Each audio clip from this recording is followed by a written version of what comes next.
kicking back on this summer breeze.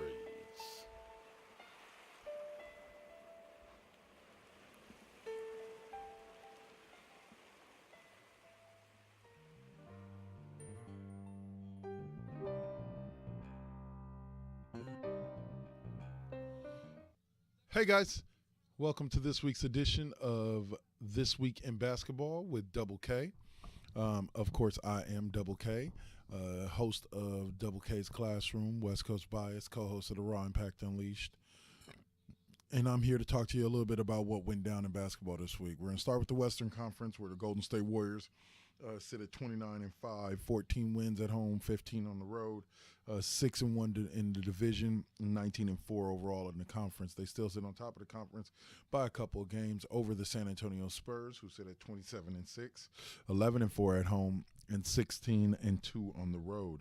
6-1 as well in the division, 16-4 in the conference. Both of these teams will most likely be your competitors for the Western Conference Finals. So we'll see what happens. But right now, both are continuing to remain hot. The Warriors have won something like 2 or 3 straight since their Christmas Day loss to Cleveland, and the Spurs just dropped a game, I believe, tonight to forget who. But yeah, they just dropped again tonight, so their losers won. The third team is a surprise team, the Houston Rockets, sneaking up at 26-9, 13-3 on the road, 13-6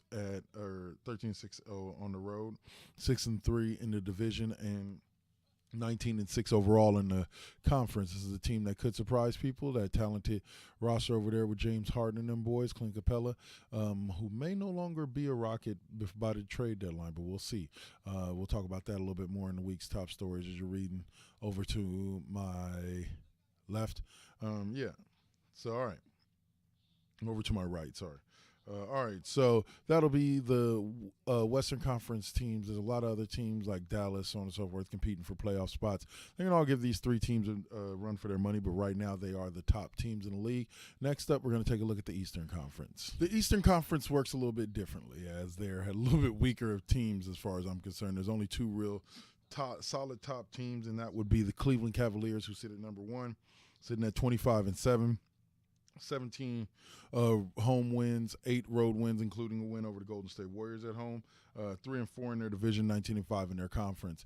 Cleveland is a solid squad, but they're up and down, as shown by the difference between beating Golden State by 1 on Christmas Day and 2 days later losing to Detroit by like 20.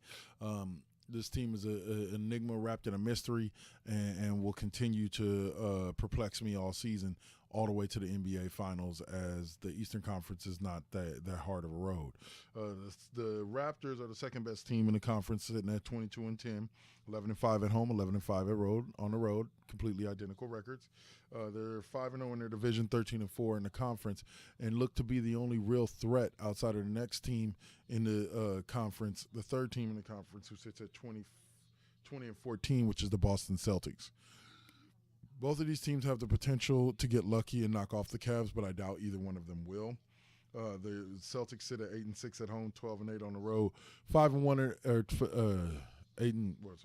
12-8 on the road, 5-1 in their division, and 15-6 in the conference.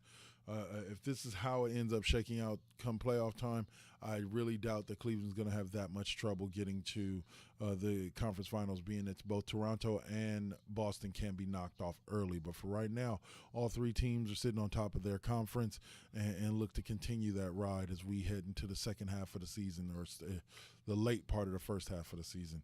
The last thing we're going to discuss is this week's league leaders and top stories.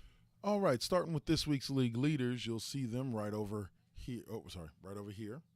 Okay, you got Russell Westbrook from OKC leading the league with 31 points a game.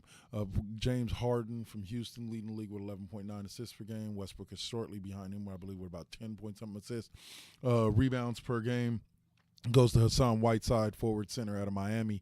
He's averaging 14.3 a game. Once again, Westbrook is like second or third on that list, or third or fourth on that list as well, averaging over 10 a game, as he's averaging a triple-double a game and an early MVP candidate.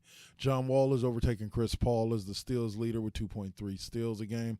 And John Wall is out of the Washington Wizards, of course, and the persistent leader in blocks per game, Anthony Davis, is leading the league once again with 2.61 blocks per game.